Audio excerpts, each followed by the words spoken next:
local government of Manila tuwing umaga sa vegetable section o night market na bagsakan na malalaking delivery ng mga produktong galing sa norte, sa pier, kung saan binibenta rito po ang mga gulay. Kasama na rin po yung fresh meat. Ito po ang recto.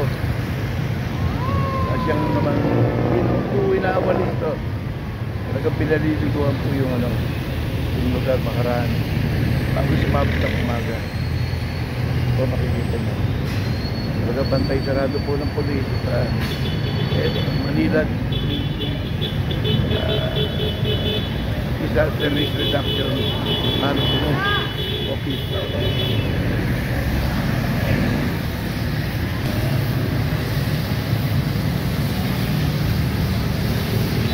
Media.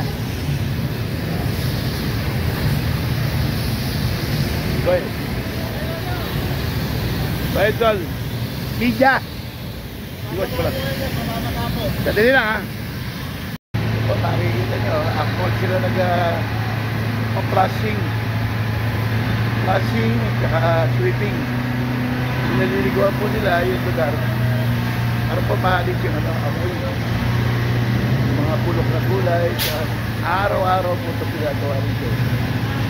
Ako makikita nyo, sincero ang sila na Manila sa ilalim pamumuno ni Mayor Hanila Lacuna para maituloy ang sinimula ni Mayor Isko at dinisin ang pinagtindahan ng mga peso sa night market sa vegetable po. Ang lugar na po ito ay pagsakan ng mga gulay ay hinahango naman sa ibang palengke sa Metro Manila.